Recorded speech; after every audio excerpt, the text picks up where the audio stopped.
자, 여러분들 안녕하십니까? 오늘 행자님께서 찾아와 주셨습니다. 오늘 행자님께서 해주실 이야기는 어떤 이야기일지 같이 확인을 해보도록 하겠습니다.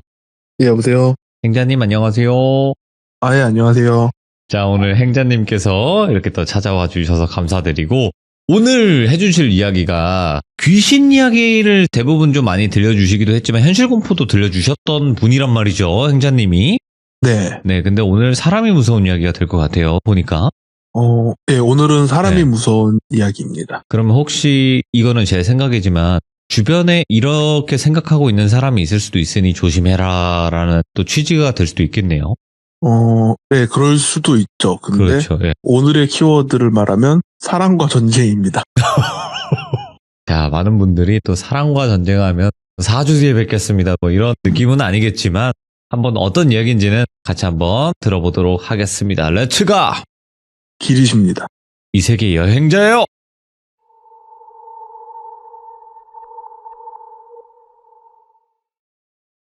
일단 이 이야기는 제가 이제 친구들이랑 술을 먹다가 이 얘기를 듣고 이거 해야겠다. 이게 되게 특이한 경우인데 경찰인 지인과 기자인 지인이 같이 아는 일이었어요. 근데 이제 경찰인 지인이 아는 부분은 뒷이야기는 몰랐고 그래서 둘이 얘기가 같은 이야기였는데 알고 있는 부분이 좀 달랐던 거였어요. 얘기를 하면 남자 주인공을 똘비라고 할게요. 그리고 또 다른 남자를 갑돌이라고 하고 예. 여자 2명이 나오는데 영희랑 미애로 할게요. 영희와 미애. 이 이야기는 이제 그 기자인 친구한테 들은 얘기로 하면 이 기자인 친구가 정신병원에 있었던 그리고 나와서 현재 기업 활동을 하고 있는 분과 인터뷰 비스무리하게 하다가 들은 얘기였대요. 예. 원래는 이제 다른 일로 인터뷰를 하러 갔다가 근데 왜 정신병원에 가셨냐? 왜냐면은 정신병력에 따라 인터뷰 효력이 없어질 수도 있기 때문에 물어봤는데 그때 해준 얘기래요. 이 똘비는 군대 가기 전까지 수총각이었어요. 예. 그래서 친구들 똘비가 군대 가기 전쯤에 그런 거 하면 안 되는데 업소에 보냈대요. 그래서 똘비가 거기서 이제 수총각 딱지를 떼고 예. 사실 처음이라 정신도 없었고 기억이 나는 게 뭐 그 여자 얼굴도 기억 안 나고 뭐 이름 이런 건 당연히 기억도 안 나고 예. 자기는 이 총각 딱지를 뗐다는 거에 의미를 두고 이것만 기억하고 있었는데 진짜 좀 강인하게 박혀있는 거는 거기서 이제 일하시는 분이 문신이 있었대요. 근데 그 문신이 되게 일반적인 뭐 레터링이나 이런 흔한 그림의 문신이 아니라 예. 정말 보기 드문 동물의 문신이 엉덩이에서 허리 넘어가는 쪽에 있고 또 하나는 남자친구나 남편이 아니면 절대 알 수 없는 위치에 있는 문신이 있었대요. 예. 그러니까 그거는 자기한테 너무 충격적이어서 기억을 하고 있었던 상태로 군대를 갔다가 예. 자기 이제 대학교 선배이면서 자기보다 한참 나이가 위에 있는 그 갑돌이라는 형이 휴가를 나왔을 때 이제 다른 동기들이랑 선배들이랑 술자리에 그 갑돌이라는 형이 왔었대요. 네. 그래서 그 자리에서 얘도 우리 동문이라고 그러면서 그러냐 반갑다 나는 뭐 몇 학번 선배다 뭐 이런 식으로 막 얘기하면서 좀 친해졌었대요. 예. 그리고 되게 친해지고 되게 잘해주고 그렇게 그냥 그런가 보다 하고 첫 휴가를 보내고 있는데 이제 미애 가는 학교 선배 누나가 있었는데 어떻게 하다 보니까 그 미애 누나하고 이제 관계가 있었대요. 그러고 살고 있다가 복귀를 하고 있는데 상병 될 때쯤에 갑자기 집에서 전화가 왔대요. 그래서 뭔가 하고 받았더니 받자마자 아버님이 욕을 엄청나게 하시더래요. 왜 그러시냐 다짜고짜.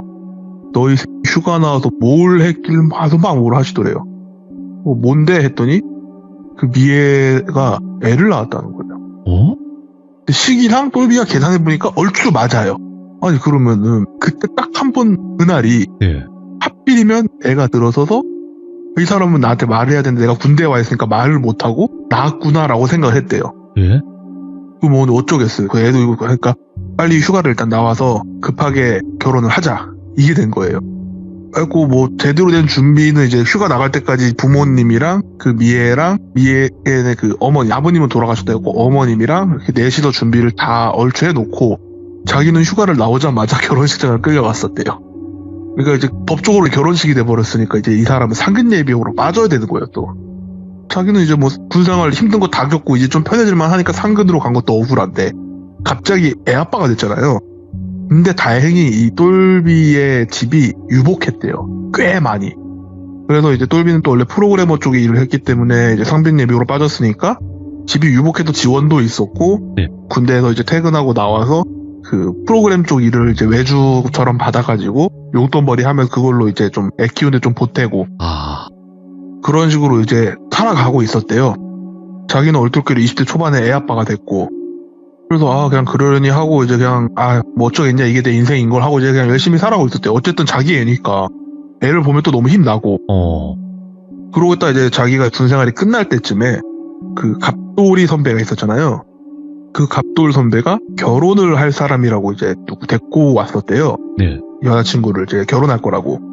이제 똘비가 1차 자리에는 못 갔고 근데 그 1차 자리에서 나온 얘기가 진짜 어리고 이쁘다.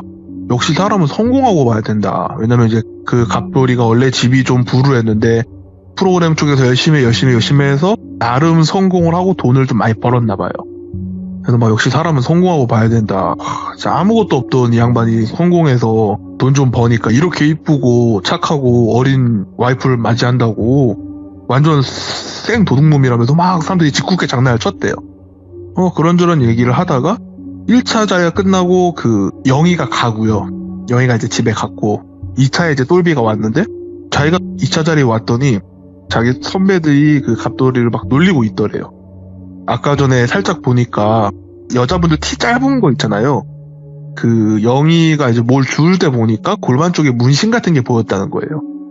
근데 이 사람들이 일하고 하는 그쪽이 정말 공부만 열심히 하는 그쪽 분야다 보니까 뭐 문신에 대해서 타투에 대해서 편견이 있는 분도 있고 없는 분도 있지만 좀 그냥 농담으로 말을 한 거죠. 좀 짓궂은 농담으로 막 일진이었던 거 아니냐. 형 와이프 나이 어린데 막 어린 신부한테 맞는 거 아니냐고 막 빵청털 되는 거 아니냐고 이렇게 짓궂은 장난을 치고 있었대요. 그러니까 막 사람들이 그냥 그러고 있다가 이제 갑돌이가 전화가 와서 잠깐 나 나가서 전화 좀 받고 올게 하고 나갔는데 똘비는 와서 무슨 일이냐. 그러니까 아까 전에 그 결혼할 사람이라고 데리고 왔었는데 타투가 있는 것 같더라고. 그래서 놀리고 있었어. 그러니까 막 똘비도 그러냐고. 저 형 저 순둥순둥한데 막 와이프한테 삥트 끼는 거 아니냐고. 그리고 또 장난치고 있던 거죠. 그냥 사실 부러우니까 장난치는 것도 하고. 그렇게 해서 자리가 이제 3차를 갈 때쯤 되니까 2차에서 그 갑돌이가 계산하고 갔대요. 네. 나중에 청첩장 나오면 그때 다시 한번 밥 산다고. 3차는 이제 남은 사람들이랑 똘비랑 갔는데 사람들이 이제 아까 또 그런 얘기가 하다 보니까 이제 또 남자들끼리 있으면 또 이제 여자 얘기가 막 나오잖아요. 막 그런 여자 얘기 하다 보니까 이제 그 얘기가 나온 거예요. 똘비가 아직 수총각이지? 이 얘기가 나온 거예요. 그러니까 똘비가 아니라고. 나 애 있는 거 몰랐냐고. 그러니까 너 애가 있었냐고.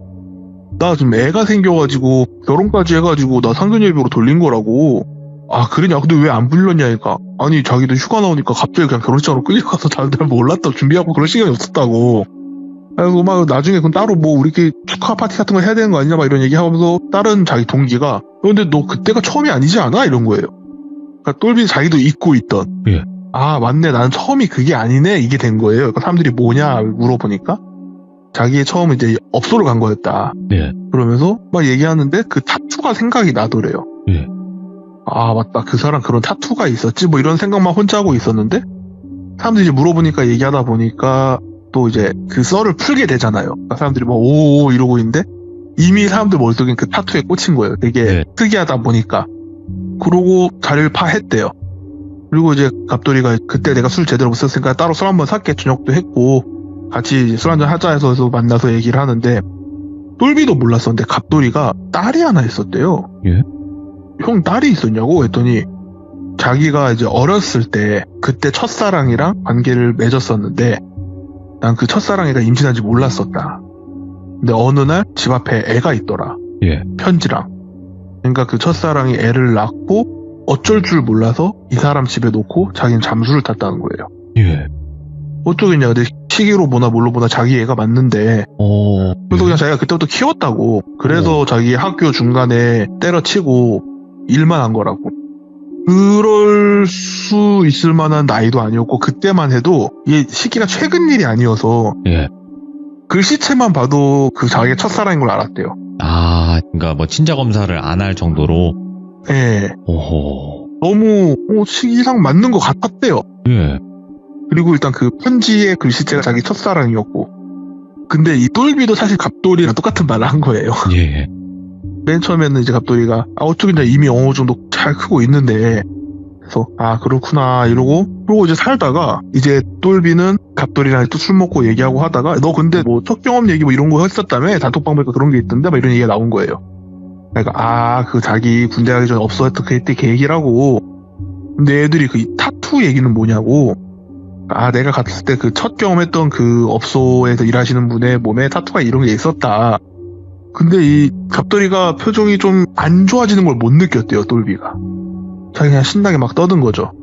그리고 뭐 무슨 타투가 있었길래 했더니 자기가 기억하는 건 2개인데 오른쪽 엉덩이에서 허리 올라가는 길에 동물 타투가 있고 되게 특이한 동물이었대요. 뭐 뱀이나 용이나 이런 게 아니라 무슨 생뚱맞고 나무늘보 같은 정말 너무 생뚱맞은 동물.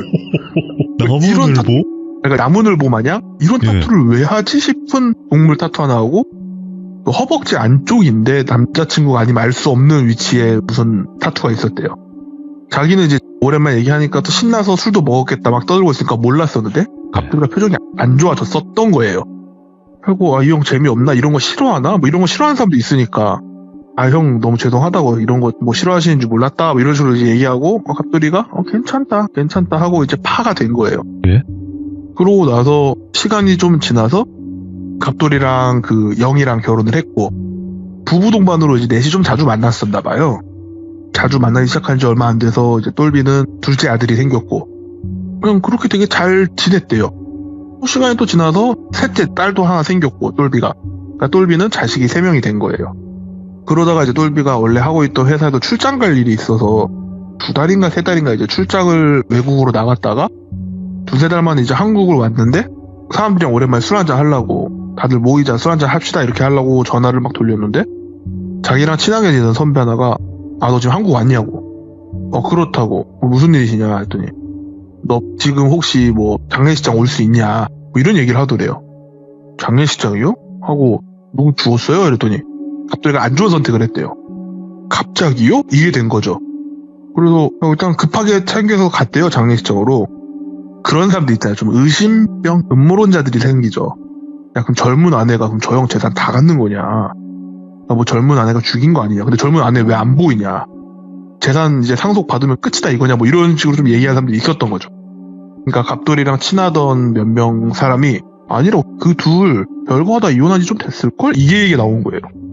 똘비 입장에서는 몇 달 전에도 같이 봤던 것 같은데 내가 분한 건가? 잘 몰랐나? 왜지? 이러고 그냥 그런 생각만 하고 있다가 둘이 이제 별거 하다가 이혼 수속 밟고 얼마 안 있다가 갑돌이가 한 2-3달쯤 지나서, 그러니까 똘비가 그 출장에서 돌아올 때쯤에 전 재산을 환원하고 안 좋은 선택을 했다는 거예요. 그러니까 재산을 받는 것도 아니고 그럼 딸은 어떻게 하냐.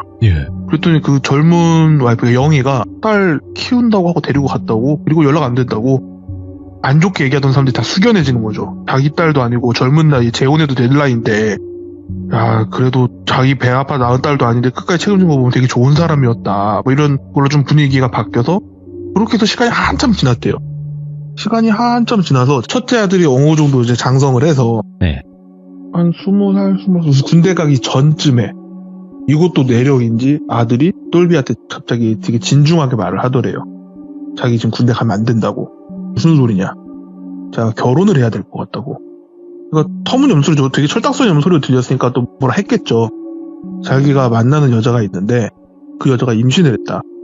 그래서 나는 그 여자랑 결혼을 해야 될 것 같다. 책임져야 되겠다. 근데 똘비도 자기도 그랬으니까 갑작스러운 것보단 차라리 군대 가기 전에 결혼하고 할 거 하고 정리하고 하는 게 낫겠다. 이게 된 거예요. 그래서 그 아들의 여자친구를 봤는데 되게 착하고 홀어머니 밑에도 되게 바르게 살았대요. 자기가 생각했을 때 조금 흠이라면 흠이랄 게 아들보다 좀 연상인 거? 근데 생각해보면 자기도 위에가 자기보다 연상이잖아요. 그러니까 참 내 아들 아니랄까봐 참 똑같은 패턴으로 간다 이러고 생각을 했대요. 괜히 뭐 자기 옛날 생각도 나고, 그러고 이제 부모를 다 같이 만나는 자리가 됐는데 그 엄마라고 나온 사람이 영희인 거예요. 똘비는 되게 반가운 거죠. 아니 형수, 너가 그러면 그 갑돌이 형 딸이야? 이게 된 거죠. 근데 갑돌이랑 생전에 똘비랑 친하게 지낼 때 갑돌이 딸이랑 똘비네 아들이 나이 차가 크게 안 나니까 나중에 우리 사돈 맺으면 되겠다 이렇게 막 얘기도 많이 했었대요. 그래갖고 형이랑 한 약속이 있었는데 형이 죽고 나서 지키게 됐다. 작은 아빠라 생각하고 같이 잘 살자 뭐 이런 식으로 막 얘기를 하고 되게 좋은 분위기로 갔는데 그 미애가 표정이 되게 불편하더래요. 영희는 그냥 잘 지내셨냐 뭐 이런 안부 얘기 좀 하고 자기는 좀 마음도 비우게 좀 외국 나가서 살다가 한국 들어왔는데 딸이 이렇게 만난 남자가 똘비 너네 아들일 줄 몰랐다 막 이런 얘기하고 근데 미애가 되게 불편해하는 게 보여서 그 자리도 그렇게 잘 무마하고 집에 가서 얘기를 하는데 꼭 결혼시켜야겠냐 뭐 이런 식으로 얘기를 하더래요. 그러니까 아니 뭐가 문제냐 원래 우리 그때 있어도 그런 얘기 나왔었고 뭐 너 저 사돈이 마음에 안 들어서 그런 거냐 홀부모여서 그런 거냐 막 부부싸움이 좀 있었대요. 미애가 이제 계속 자기는 너무 싫다 찜찜하다 불편하다 막 이런 식으로 티를 내고 예.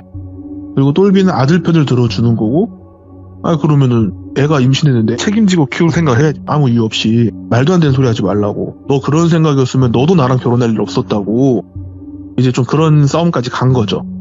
그러다가 결국에는 다 같이 이제 결혼을 하는 쪽으로 가게 돼가지고 똘비 아들이랑 영희의 딸이 이제 결혼을 하는 각으로 잡힌 거예요. 그래서 그 갑돌이 이제 묘 가서 인사도 하고 이제 결혼식 날 양측 어머님들이 화촉점을 하시죠. 화촉점을 하고 이제 성혼선언문이라고 해야 되나? 그 보통 줄에 대신 부모님들이 요새 좋은 말씀 하시잖아요. 그래서 이제 신랑 측에서는 똘비가 얘기를 했고 신부 측에서는 그 영희가 얘기를 해야 되는데 얘기 대신 영상 편지를 하나 띄우더래요. 근데 영상 편지가 이제 다 새까만 분위기 하얀 글씨로 너희들의 결혼을 진심으로 축하한다. 그리고 갑자기 이제 영상이 넘어가면서 내가 이 날을 얼마나 기다렸는지 모른다.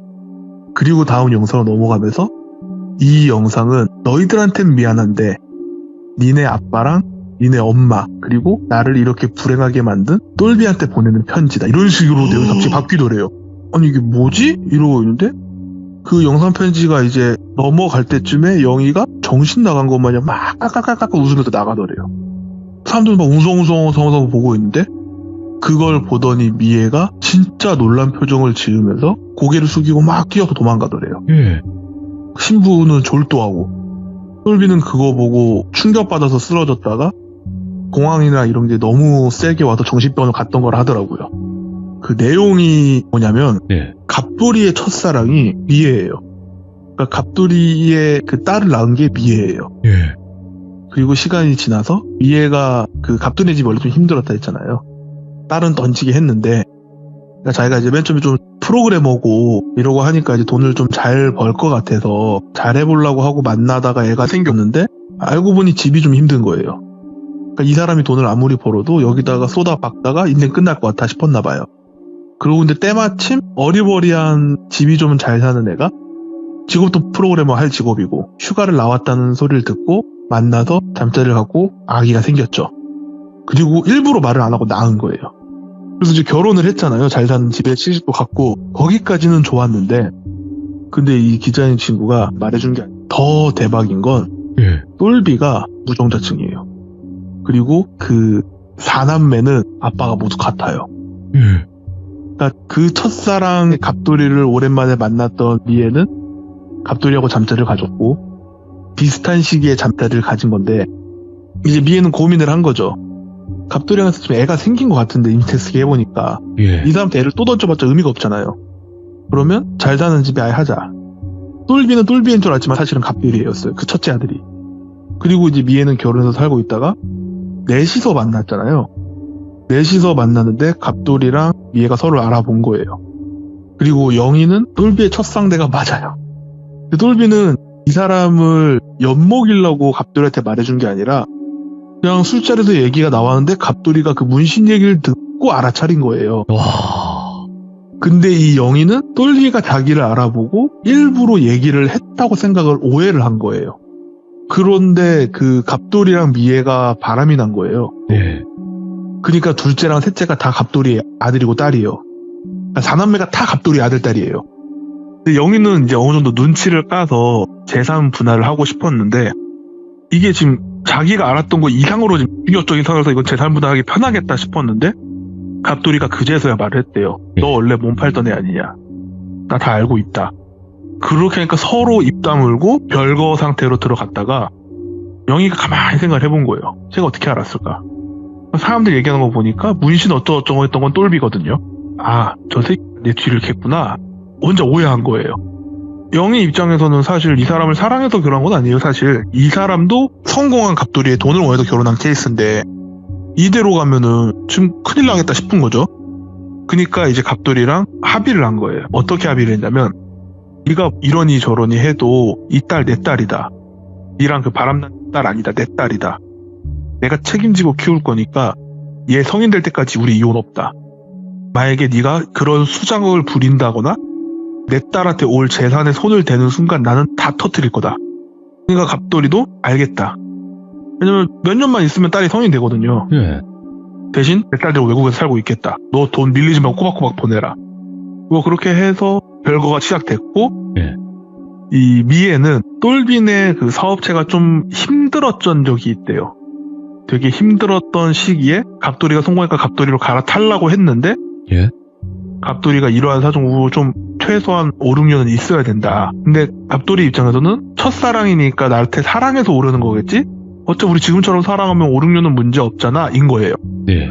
근데 미애는 그게 아니거든요. 사실 미애는 내가 시집온 집이 힘들어졌고 얘가 잘 사니까 얘랑 하루라도 빨리 혼인장을 찍어야 이 재산의 권리가 저한테 오잖아요.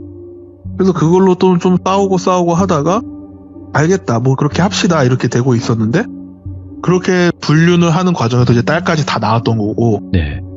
그 과정에서 똘빈의 집이 다시 일어선 거예요. 힘들었던 게 다 정리되고 미애 입장에서는 굳이 토토로 갈 필요 없어진 거죠.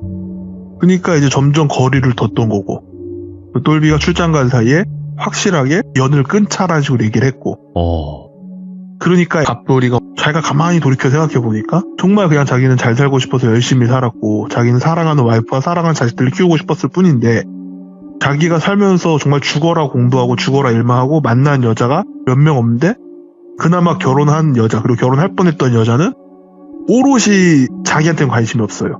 자기가 갖고 있는 재산한테만 관심이 있는 거예요. 예. 그러면서도 또 한편으로 자기 딸이라고 굳이 키우려던 영희가 다시 생각이 났나 봐요. 영희한테 연락했는데 영희는 얘 성인 되면 우린 이혼이라고 다시 잡을 생각하지 말라고. 그러니까 되게 쓸쓸히 안 좋은 선택을 했고요 혼자서. 네. 그러니까 영희의 맨 처음 계획은 똘비랑 미애를 엿먹이고 싶었어요. 갑돌이까지 셋 다 네. 엿먹이고 싶었는데 그러니까 얘는 어차피 자기 딸이 아니잖아요. 누구 딸인지도 모르잖아요. 그럼 얘를 이용해서 똘빈의 첫째가 됐건 둘째가 됐건 아들이니까 쟤네한테 시집을 보내자. 예. 그 생각으로만 키웠던 거예요. 근데 쟤네 둘이 자꾸 바람을 핀 날이랑 계산을 해보니까 애들 태어난 시기가 얼추 맞으니까 혹시나 하는 마음에 그 집 새 애하고 갑돌이하고 맞췄었나 봐요 미리. 예. 셋 다 갑돌이 아들 딸인 거예요. 그러면은 영희는 여기서 멈춰야죠 사실. 이거는 예. 잘못하면 되게 인륜적인 문제가 있으니까. 지금 뭐 4촌 5촌의 문제가 아니잖아요. 근데 이미 이 영희 얘한테는 이렇게 좋은 기회가 확실히 엿먹일 수 있는 두 배 이벤트네. 약간 이런 생각을 가진 거예요. 와. 그래서 그 첫째 아들 둘째 아들 다니던 대학교에 딸을 보내고 막 그 난리를 쳐서 딸이 첫째 아이를 가졌다고 해서 결혼식을 가는 거였잖아요. 근데 이제 이 상황까지 왔으니 내 낳을 수는 없잖아요. 사실 둘은 남매지만 남매가 아니죠. 한 번도 남매로서 삶을 살아본 적이 없으니까. 근데 유전학적으로 남매니까 여기도 이제 똘비는 다시 한번 충격을 또 받은 거죠. 예. 그래도 그 집은 완전히 이제 풍비박산이 났다고 하더라고요. 그리고 그 영희라는 사람은 그렇게 웃으면서 나간 이후로 잠적이고 예. 사실 법적으로 문제된 건 없거든요. 잠적을 했고 예. 그 미애라는 사람은 실종된 지 몇 년 있다가 미애로 추정되는 변사를 발견했고 예. 그리고 둘째 아들이랑 영희가 키운 그 딸 둘은 외국을 나갔다고 들었어요.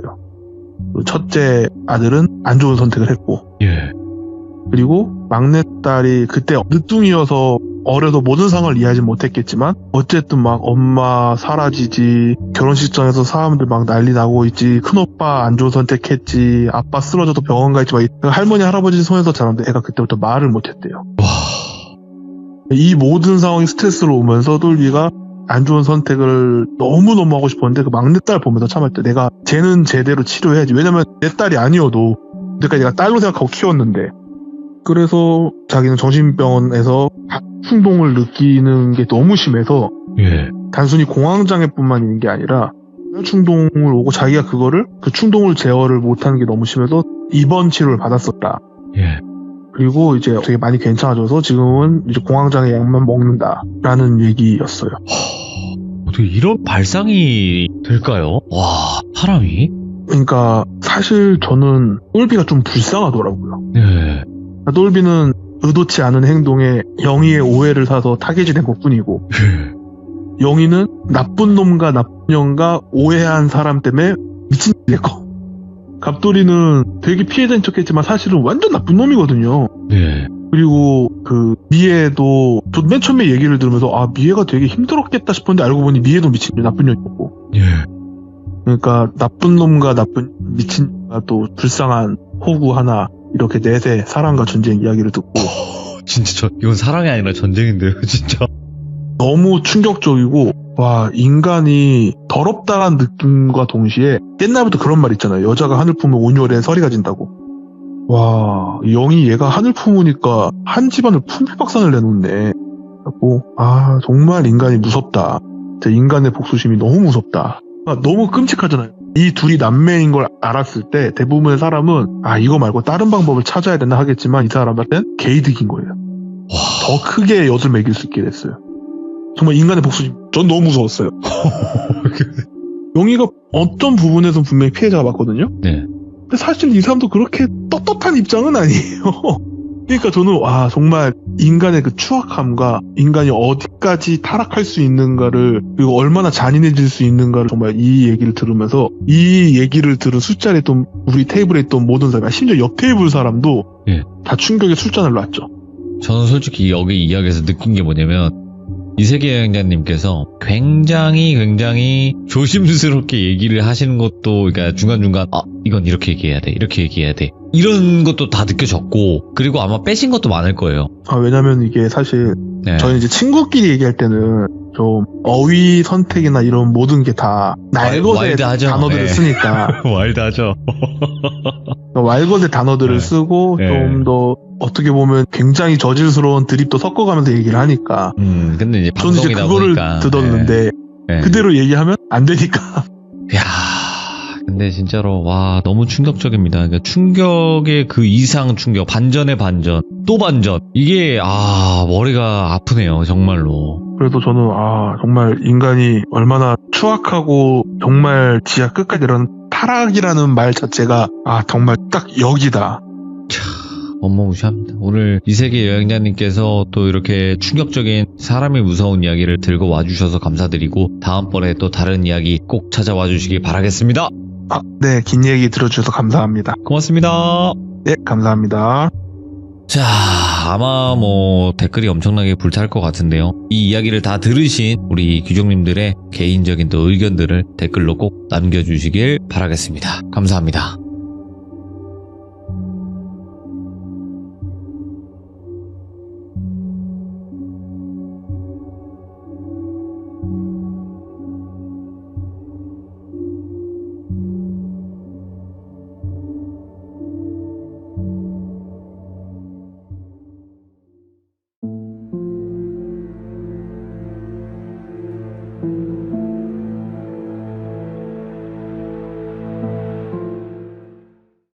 자, 안녕하십니까. 오늘 백묵님께서 찾아오셨습니다. 백묵님이 오늘 또 섬뜩한 귀신 이야기를 해주신다고 말씀을 해주셨기 때문에 도대체 어떤 강력한 귀신일까요? 또 시들무에서 백묵님 하면 강력한 귀신 이야기가 시그니처인데 도대체 어떤 귀신이길래 그렇게 말씀을 하셨을지는 들어보도록 하겠습니다.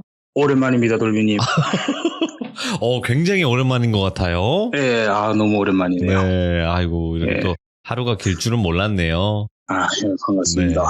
자, 묵님, 오늘 여러 가지 이야기로 옴니버스 형식으로 진행이 될 것 같다고 말씀을 하셨긴 했는데, 네네. 네, 일단 좀 강력한 귀신, 좀 무서운 귀신을 만나신 적이 있는 건가요? 그러니까 이제 제가 오늘은 이제 저 영적 관련 일을 하시는 분들 중에서 들었던 이야기 중에서 제 기준으로 좀 무서웠던 기준 3가지를 뽑아서 이야기해 본다고 했는데 문제가 좀 생겼습니다. 왜요? 정리를 하다 보니까 2개만 해도 충분히 길 것 같아요. 그래서 하나는 또 따로 빼놓을 수 있는 정도의 네. 분량이구나. 마지막 네. 하나가 이 2개를 합친 거랑 거의 맞먹을 정도더라고요. 오케이. 그러면 오늘은 이제 그 두 가지 해주고 바로 이제 다음에는 마지막 하나 예. 딱 해주시면 맞을 것 같네요. 예, 그렇게 해보도록 네, 하겠습니다. 알겠습니다. 그럼 바로 어떤 귀신이고 어떤 영적 능력자분들이 겪었던 섬뜩한 귀신일지는 들어보도록 하겠습니다. 렛츠가! 일이십니다. 사랑스러운 백뭉이에요.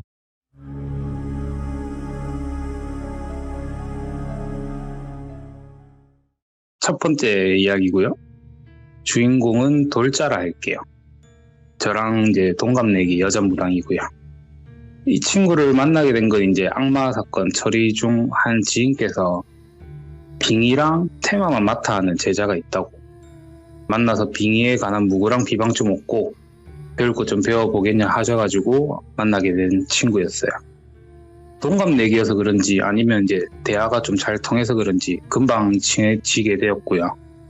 이제 하루는 이제 돌자 동네 주위로 갈 일이 있어가지고 가서 볼일을 다 보고 돌자한테 연락을 해가지고 가도 되냐 하니까 와라고 하더라고요.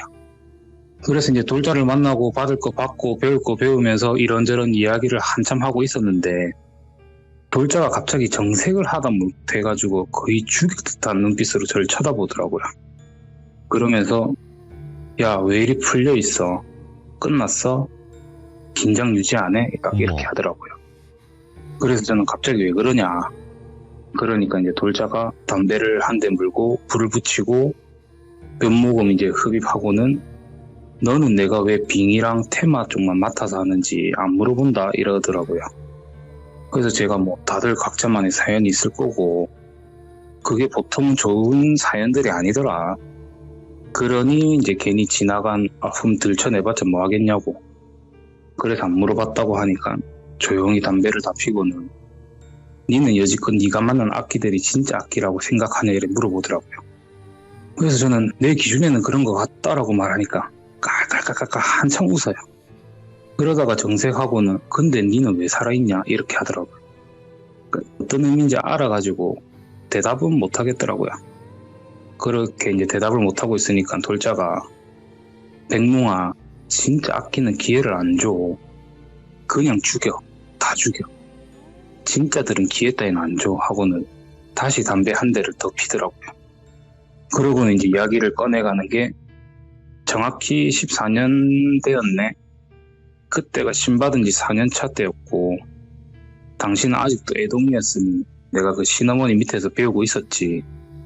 그러던 중에 하루는 이제 빙의 관련으로 한 모자가 오더라. 근데 아주 특이한 케이스였어. 보통은 그렇게 오는 경우는 자식이 빙의된 것 같아서 오는 케이스잖아. 근데 고2라는 남학생이 자신의 엄마가 빙의된 것 같다고 수소문해서 찾아왔다더라. 무슨 경우인가 싶어도 그럴 수도 있는 일이니까 그러려니 하고 옆에서 지켜보고만 있었지. 근데 내 친어머니가 그 어머님이랑 이런저런 진단을 하면서 이야기를 시작했고 그와 동시에 아들이 폐가 안 좋은지 고개를 돌리면서 헛기침을 자주 하더라고. 몸이 안 좋나 생각만 하고 나는 이제 친어머니랑 그 아줌마한테 다 집중을 하고 있었지. 아주머니는 확실히 빙의 환자가 맞았고 아들은 전혀 뭐가 없었어 하면서 한참을 그렇게 아줌마를 진단하시다가 마치고 그러니까 친어머니께서 이제 한참을 그 아줌마를 진단하시다가 마치고는 간단히 해결이 가능할 것 같다 하면서 돌자한테 테마 준비를 좀 하고 있어라 했다 하더라고요. 그래서 돌자는 알겠다 하고 이런 준비를 하던 도중에 아들이 이번에는 조금 더 심하게 헛기침을 하더래요. 그래서 그쪽을 자신도 모르게 쳐다보는데 그게 헛기침을 하던 게 아니고 고개를 돌려서 뭔가 엄청 즐거운 거를 힘겹게 참으려고 숨기고 있으면서 헛기침한 척하고 있었던 거였대요. 그래서 너무 소름이 끼쳤고 이게 좀 뭔가 잘못됐다 생각을 하고 일단은 이제 돌자 자신을 볼까봐 고개를 획 돌렸대요. 그리고 이제 이거를 친어머니한테 일단 말씀드려야 되겠다 싶어가지고 무구 하나가 안 보인다면서 그런 핑계를 대면서 친어머니를 불러냈대요. 그리고 방금 상황을 설명을 드렸는데 친어머니께서는 그게 무슨 소리냐 너도 보이지 않냐고 애한테는 아무것도 없다 다시 봐봐라 이렇게 하셨는데 그래가지고 애를 다시 보는데 진짜 아무것도 안 보이더래요. 이미 애초에 처음부터 올 때부터 아까 그 헛기침 하는 척 할 때까지도 아무것도 안 보였대요. 그래서 내가 좀 잘못 봤나? 뭔가 홀렸나? 조금 이래 싶어가지고 제가 잘못 봤나 봅니다. 뭔가에 홀렸나 봅니다. 이렇게 말씀을 드리니까 이 시어머니께서 내 밑에서 몇 년을 배웠는데 아직도 작것들한테 휘둘리냐고. 너는 이번 일에 빠져라. 느낌이 너 때문에 일을 망칠 수도 있겠다. 아직도 기분이 덜 됐다고. 그 당시 시어머니 댁에서 30분 거리쯤에 있는 곳에 지인의 기도터를 운영하고 계셔가지고 거기 가서 기도하고 내일 오라고 이렇게 좀 약간 다그치듯이 말씀하셔가지고 쫓아내더래요. 그렇게 이제 돌자는 지인분 집으로 가면서 그래 내가 뭐 잠시 홀렸나 보다. 오늘은 그냥 가서 기도하는 척 하면서 쉬자고. 그래 뭐 보니까 별것도 아니더만 내가 오늘 좀 피곤했나 보다 생각하고 기도터 가는 길에 기도 올릴 음식이랑 자기 먹을 음식이랑 왕창 사서 소풍 가듯이 즐겁게 그곳으로 향했대요. 이제 도착해서 소풍을 온 듯 휴식을 맞이하고 있었대요. 그렇게 이제 간만에 휴식을 취하면서 정말 즐겁게 했는데 신어머니 댁에서 같이 일하시던 보살님한테 전화가 오더래요. 받아보니까 보살님이 거의 숨 넘어가듯 오열하시면서 돌자야 빨리만 외치고 계셨고 그 소리 너머로 빙의자 아들도 엄마 하면서 숨 넘어가듯이 오열하는 소리가 들리더래요. 뭔가 큰일 났다 싶어가지고 냈다 그 신어머니 댁으로 갔대요. 도착했을 때는 이미 구급차랑 경찰차가 와 있었고 아들은 이제 실신한 채 실려 나가고 있었고요.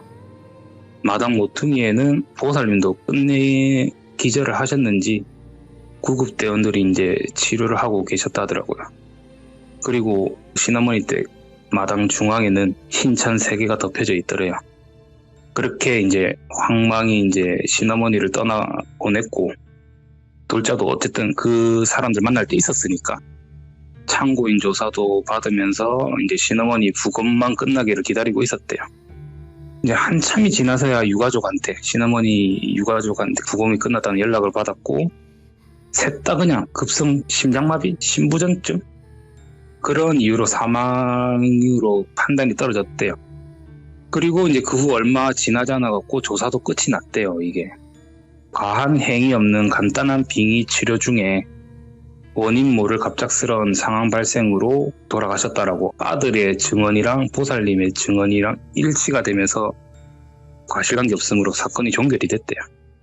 그제서야 신어머니 장례를 치렀다 하더라고요. 한참 지나서야. 그렇게 장례를 치르고 있는 도중에 이제 발인 당일 새벽이었는데 어찌 알았는지 그 아들이 오더래요. 어찌 보면 이제 자기들 때문에 자기 어머니를 잃었으니까 혹시나 여기서 난리 피울까봐 다들 긴장하고 있었대요. 근데 정말 얌전히 기도하고 정말 얌전히 밥 한 끼 먹으면서 혼자 울고 있더래요. 그래서 이제 신어머니의 가족들이랑 돌자가 가서 말을 걸고 사죄를 했대요. 우리가 미안하다고. 그러니까 그 아들이 오히려 자기가 더 미안하다고. 괜히 데려가가지고 아주머니랑 아저씨 잘못되신 거라고 진짜 죄송하다면서 오히려 자기를 용서해달라면서 막 대성통곡하더래요. 이제 한참을 달래주고 뭐 서로 울면서 한참 달래주고 이러다 보니까 시간이 좀 흘렀고 좀 이런저런 이야기 더 나눈 뒤에 아들이 이제 가본다면서 나가려고 하길래 돌자도 이제 담배 한 대 필 겸 장례식 밥까지 배웅을 해줬대요. 그래서 입구에서 잘 가라 인사하고 돌자는 돌아서서 담배를 한 대 피고 있었는데 좀 약간 멀리서 그 아들이 부르더래요. 저기요 하면서. 그래서 돌아보니까 아이가 한 번 더 이제 저기요 부르더래요. 그래서 이제 돌자도 왜라고 이렇게 대답을 하니까 아이가 갑자기 자지러지듯이 박장대소를 했대요. 한참을 뭐가 그렇게 신난 듯이 웃다가 갑자기 자신의 신어머니 목소리로 참 맛있더라라는 소리와 함께 다시 박장대소를 막 하더래요. 그러면서 어둠 속으로 사라지더래요. 그래서 제가 다 죽였구나 라는 생각에 화가 미친듯이 치밀어 오르는데 꼼짝도 할 수 없었대요. 자신의 신어머니의 목소리를 내는 순간조차도 그 어떤 기운도 영가도 보이지가 않더래요. 그러니까 저거는 내가 범접할 수 있는 존재가 아니다. 지금 달려들었다가는 무조건 개죽음이다 싶어가지고 발인도 안 보고 그 자리에서 그대로 도망쳤대요. 그냥 혹시나 자기한테 와갖고 자기마저도 잘못될까봐. 그래서 그 후부터 혹시나 그런 녀석을 다시 마주칠 때를 대비해서 빙의 테마 쪽만 공부하고 그런 쪽만 맡았고 몇 년을 숨어 지내다가 이제 어느 정도 준비를 마치고 나오고 좀 자기도 어느 정도 실전을 쌓으면서 경험을 쌓다 보다 보니까 저를 만나가지고 제가 만난 존재가 또 그런 존재일까봐 도와주는 거라고. 자기는 아직도 매일 매시 매분 매초 그때 자신한테 질책을 계속 한대요. 내가 조금만 더 우겼다면, 내가 조금만 더 확신했다면, 나를 믿었다면, 그리고 내가 그 당시 상황을 진지하게 받아들였다면, 그러면 내 목숨이 잘못되더라도 이렇게 지금 가슴속에 큰 한이 남아있지 않았을 거라고. 그리고는 또 다시 담배 한 대를 피면서 내가 왜 이 말을 꺼내는지 알겠냐고 하더라고요. 당시가 제가 그 악마 사건 당시에 이제 선산분들이랑 연락이 잘 되어가지고 군 날짜가 잡혔던 때였거든요. 그러다 보니까 제가 좀 많이 들떠 있었는가 봐요. 뭔가 이제 다 끝났다라는 생각에. 그러면서 제 행동들이 전부 다 가볍게 보였는가 봐요. 언행이랑 행실이. 아니 그랬어요. 아무리 생각해도.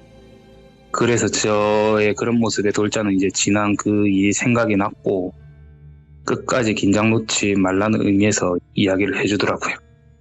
어쨌든 그 뒤로는 뭐 좋은 관계 아직도 유지하고 있고, 참고로 이 돌자도 돌비님 애청자입니다. 감사하네요. 예. 애청자입니다. 이 친구도. 아유, 어쨌든 네. 죄책감을 또 갖는 그런 이야기이기도 했네. 그렇죠. 여러모로 섬뜩하더라고요. 그게 도대체 뭔지 어떤 존재인지. 빙의된 사람들은 보면 꼭 붙어 있거든요. 타고 네. 있는데 그런 게 아무것도 안 보였을 정도면 어떤 존재였을지 이거는 제 개인적인 기준으로 좀 많이 무섭더라고요. 네, 그 말이 맞는 것 같아요. 기회조차 안 주는 그런 악마. 그렇죠. 네. 그게 좀 무서운 것 같아요. 자, 그러면 이제 두 번째 이야기는 어떻게 될까요? 이제 두 번째는 제 금천구 사연에서 나오시는 영안을 가지신 목사님이랑 첫 만남 때 들었던 이야기입니다. 아, 예. 이야기에 앞서서 제가 좀 두루뭉실하게 말하는 부분들이 좀 많을 거예요. 이번 이야기는. 듣다 보면 왜 그런지 아실 거고 일단 시작해 보겠습니다. 이제 목사님과 처음 만난 날 그 교회 사무실에서 차 한 잔 주신다길래 기다리고 있으니까 커피 한 잔이랑 빈 투명 글라스랑 이슬 한 병을 가지고 오시더라고요. 그러면서 저한테는 커피를 마시라고 주셨고 목사님은 글라스에 이슬을 가득 채우시고는 곧장 원샷을 하시고는 하시더라고요. 그리고는 이제 주머니를 뒤적거리시면서 담배를 꺼내시고는 곧장 이제 한 대 피우시면서 제 사건 얘기를 자세히 해봐라 하시더라고요. 그래서 이제 얘기를 시작했고 처음 이제 그 악마를 봤던 모습을 묘사를 해드리는 순간 목사님이 잠시만 하시면서 말을 끊으시고는 한숨을 쉬시면서 짜증이 섞인 말투로 말씀을 하시더라고요. 아, 조금 기대했는데 에휴 이러시더라고요. 그러면서 말없이 연거푸 담배만 계속 피세요. 다 피시고는 이제는 좀 하찮은 듯이 좀 짜증 섞인 말투로 그거는 너무 책 속이나 영상 매개체 속에서 나오는 모습이잖아. 이렇게 말씀을 하시더라고요. 그래서 저도 조금 짜증이 나가지고 짜증을 내면서 그게 무슨 말씀이시냐 여쭤보니까 목사님께서 백뭉씨라 그랬죠. 말 편히 할게요. 괜찮죠 하시더니 제가 알겠다 하니까 곧장 다시 정말 하찮게 대하듯이 백뭉아 그건 네가 만들어낸 이미지야 그러시더라고요. 초면인데 이건 도대체 무슨 내용가 싶어가지고 저도 좀 많이 욱해가지고 여차 싶으면 말싸움이라도 할 기세로 따지듯이 그게 무슨 말씀이시냐 여쭤보니까 대뜸 내가 이 술 담배를 한 지 한 3년쯤 되었네 이렇게 하시더라고요. 동문서답을 하시더라고요. 그래서 제가 갑자기 그건 무슨 소리냐 물어보니까 갑자기 대뜸 내가 사실 악마한테 쫓기고 있다 이렇게 하시더라고요. 순간 너무 놀라서 아니 그게 무슨 말씀이시냐고 여쭤보니까 사실 그게 악마인지는 모르겠는데 내가 이 일을 겪고 인지를 한 후로부터 악마에 대한 많은 실사를 찾아가면서 그 실사례랑 유사 증상을 겪는 사람들을 찾아내고 만나서 직접 부딪혀가면서 공부해낸 결론이 결국 그 존재가 악마인 것 같더라. 나는 이제 그 존재로부터 도망다니고 있다 하시면서 다시 이제 이슬이를 조금 마시시고 말씀을 이어가시는데 자신이 기억하는 첫 기억부터 귀신을 봤다 하더라고요. 그로 인해 가지고 아주 어릴 적부터 많은 일들을 겪었는데 모태신앙이었고 아주 신실한 신자였기 때문에 누르면서 버티고 살았대요. 그러다 보니까 어느새 신학과를 다니고 있었고 또 어느새 30이 좀 넘어가는 나이에 목사를 하고 있더래요. 뭐 귀신을 보고 귀신한테 수없이 시달렸지만 자신의 신앙심으로 눌려가면서 버티면서 풀어가는 재미가 아주 재밌더래요. 예. 그렇게 살아가고 있었대요. 하지만 이제 이 존재를 마주하게 되는 순간부터 모든 게 무너지려고 한다고. 아직도 현재 진행 중이시고요. 그 존재를 처음 만나게 된 건 약 20년 전. 이때 처음 봤다는 걸 인지한 거는 마지막 몇 년 전에 현재 도망 다니게 되었던 사건 때문에 그때 딱 인지를 하셨대요. 이때부터 처음 봤다고. 이제 20여 년 전 그날 하루도 평소와 같이 그냥 신도들을 맞으면서 예배를 올리고 있었는데 50대 초반에 처음 보는 남성분이 계시더래요. 당시는 큰 도시였지만 동네로는 작은 동네여서 신도분들을 다 아셨대요. 그래서 이제 새로 이사 오셨나 아니면 옆에 같이 계시는 분의 친인척분이신가 이렇게 대수롭지 않게 생각하고 예배를 마치고 정리를 하고 있는데 그분이 아직도 혼자서 이제 손을 모으고 눈을 감고 기도를 하고 계시더래요. 이제 다들 나가시니까 곧 일어나 가시겠지 하면서 밖에서 이제 사람들을 마중 다 해드리고 들어오니까 안 계시더래요.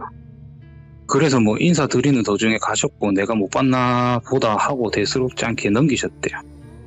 그리고 다음 예배에도 나타나셔가지고 그날도 역시 예배가 다 끝나고 사람들이 다 나가실 때까지 기도를 드리길래 또 그때는 계셔가지고 인사를 드리고 네. 자기 목사님 성함도 말씀드리고 이렇게 저렇게 인사치레를 했대요. 안녕하세요, 저는 누구누구입니다 이러면서 저번에 새로 오신 거 봤는데 가시는 걸 못 봤다. 뭐 근래에 근처로 이사 오셨나 보네요 하면서 여쭤보니까 아주 인자하게 웃으시면서 자기는 김민수라 합니다. 최근에 어디에서 이사 왔다. 어디로 이사를 왔다. 저번에 인사드리려고 했는데 너무 바쁘신 것 같아가지고 그냥 갔다. 이렇게 말씀을 하시더래요. 그렇게 통성명을 하고 서로 이런저런 대화를 해가면서 친분을 쌓아갔대요. 그렇게 한 2주가량이 흘렀대요. 그러다가 하루는 목사님이 계시던 지역에서 대형 참사가 일어났대요. 그 후부터는 그분이 안 나오시더래요. 너무 걱정이 되잖아요.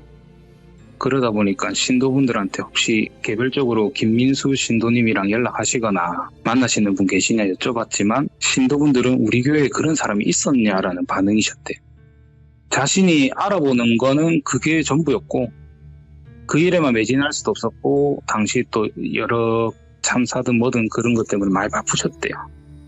그래서 어차피 교회든 절이든 사람들의 왕래가 잦은 곳이다 보니까 이런 일이 많다 보니 뭐 별일 없으시겠지, 급한 일로 어디 가셨겠지 생각하시고 다시 일상을 지냈고 그 후로 또 한 10여 년이 흘렀대요. 네.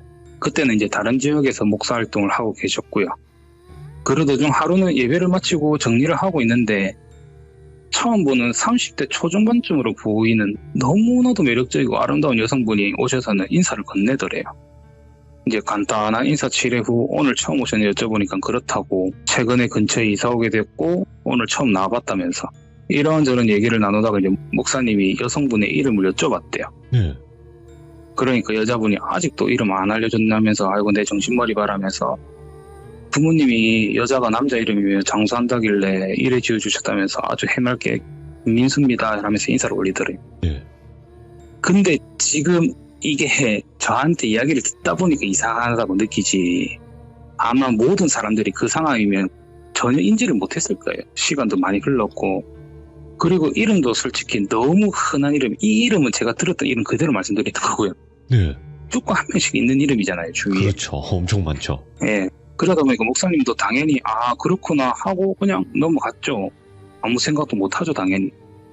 이제 그 만남 이후로 한 2달쯤 지났을 무렵에 그 당시에도 계시던 동네에서 큰 참사가 일어났대요. 그리고 또다시 그 김민수 씨는 보이지가 않더래요. 그때까지만 해도 전혀 아무 생각 없었고 그 후 4년이라는 시간이 또 흘렀대요.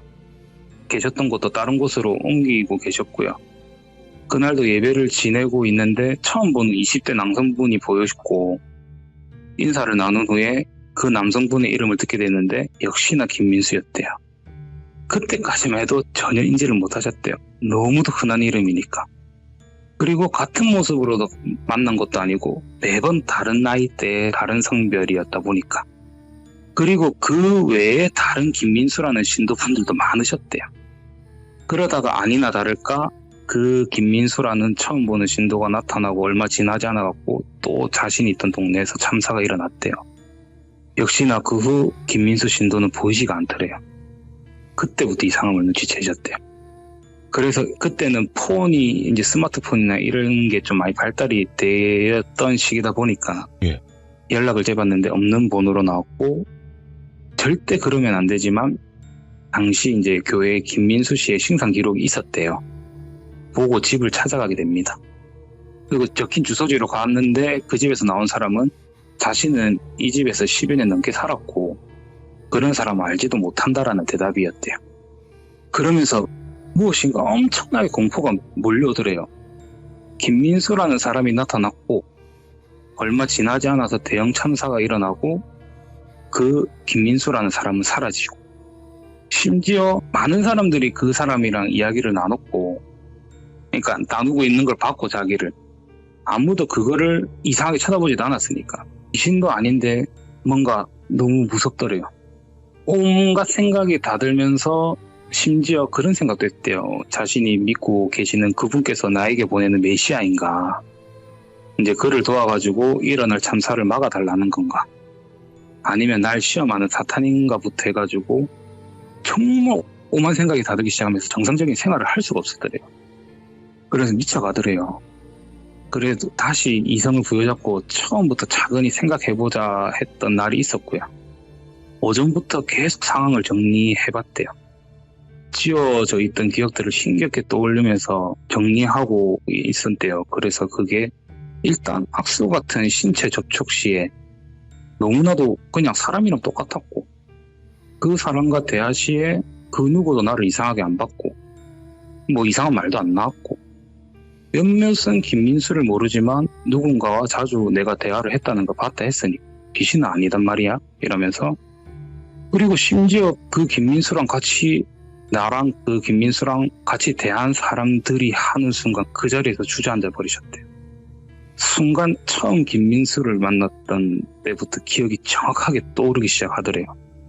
그러니까 그 목사님이랑 김민수랑 이야기하던 도중에 누군가가 끼어들어서 같이 대화를 나눴던 사람들 다 그 참사에서 희생되었대요. 그거를 인지하는 순간 곧장 악마라고 생각을 하셨고 이성이 마비가 되다 못해가지고 너무 갑작스러운 스트레스에 기절을 하셨대요. 깨어나시고부터는 아무것도 할 수 없었대요. 왜 나에게 모습을 드러내는가? 왜 나인가? 왜 내 주위 사람들인가? 내가 그분의 아들이라 생각하고 한평생 이 길을 걷고 있으니까 나를 벌하려고 하는 것인가? 아니면 그분의 시험인가부터 해가지고 그 어떠한 정상적인 생각을 할 수 없었고 그로 인해서 어떠한 정상적인 생활도 할 수가 없게 되더래요. 오로지 그 김민수한테만 빠져가지고 반년간 폐인처럼 지냈대요. 그러다가 이제 가족들로 인해가지고 강제로 정신병원에 입원을 하게 되었고요. 다행히 조금씩 좋아졌대요.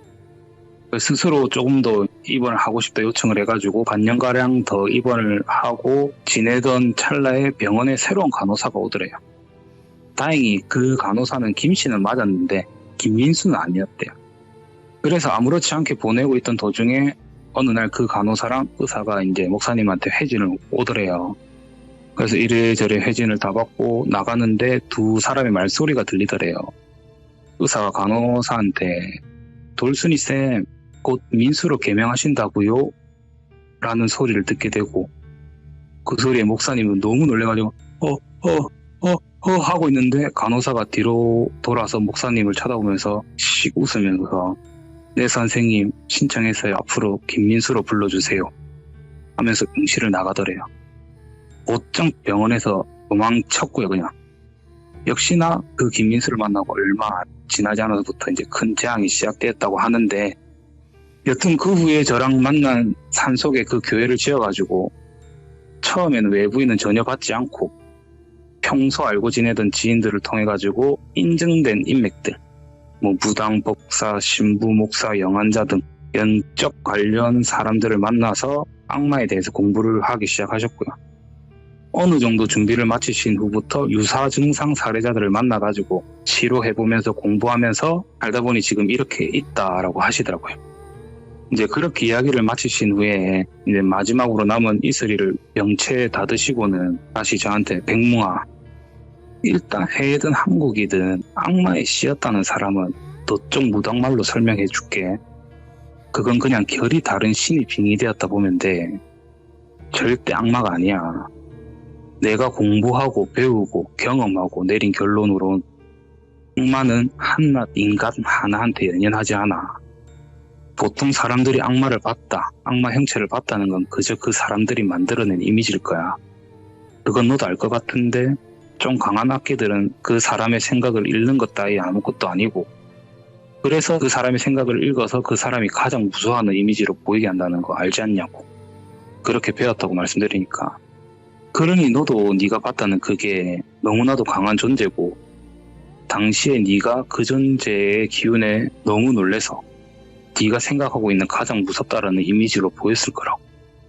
만약 네가 본 게 진짜 악마라면 너뿐만 아니라 지금 그 일에 연관된 모든 사람들 지금 귀신이어야 한다고. 그러니까 네가 본 건 악마가 아닐 거니까 모든 걸 다시 생각해라고 하시면서 이야기를 마치게 되었고, 이 이야기로 인해 가지고 제가 자주 이런 말씀 드렸을 거예요. 귀신의 모습은 사람이 생각하는 가장 무서운 모습으로 또 오를 때가 많을 거라고. 맞죠. 그래서 저도 악마 사건의 존재에 대해서 다시 생각을 하게 되었고, 다시 정리를 하다 보니까 그로 인해서 좋은 결과가 좀 나왔던 것 같아요.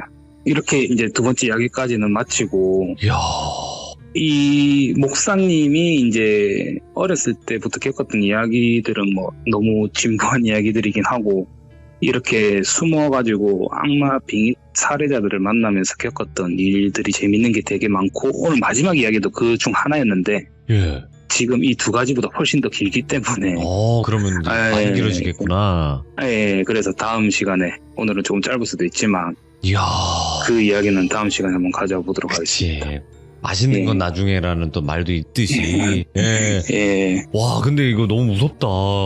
그러니까 정말 말도 안 되는 일인데 이게 위화감이 딱 들면서 이게 뭔가 진짜인 것 같다는 생각에 너무 무섭더라고요, 이건. 오, 그치. 그러니까 예. 전혀 말이 안 돼서 그냥 끝나는 것들도 있겠지만 말이 안 되긴 하는데 뭔가 모를 위화감이 계속 느껴지는 그런 이야기들이 있잖아요. 그렇죠. 예. 그 채팅창에 김민수님이 계시네. 그만큼 흔한 이름이다라는 거죠. 그죠? 그렇죠. 제 친구 중에도 한 명 있거든요. 예. 아니, 너무 이름이 듣는데 이거 갑자기 이름에도 위화감이 들어요, 지금. 이름이랑은 예. 상관은 없겠지만 당연히. 그렇죠. 예. 그치만 정말 섬뜩했던 김민수의 이야기였다.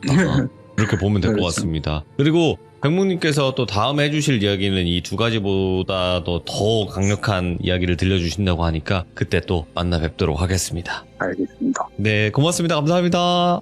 예, 감사합니다. 네. 자, 대한민국의 김민수라는 이름을 가지신 분들 전혀 오해 없으시길 바래요, 여러분들. 그런데 김민수라는 이름이 무서워지는 이야기가 되지 않을까라는 생각을 하게 되고요. 여러분들 악마라는 존재들 대부분 많이 들어보셨을 거고, 뭐 다른 공포 매체라든지 저희 또 시들모에서도 많이 봤을 겁니다. 하지만 저는 항상 그렇게 생각해요. 악마는 우리 주변에 항상 내 안에 있다. 이렇게 생각을 하고 있기 때문에 여러분들도 항시 그 유혹에서 이겨내시길 바라겠습니다. 감사합니다. 고맙습니다.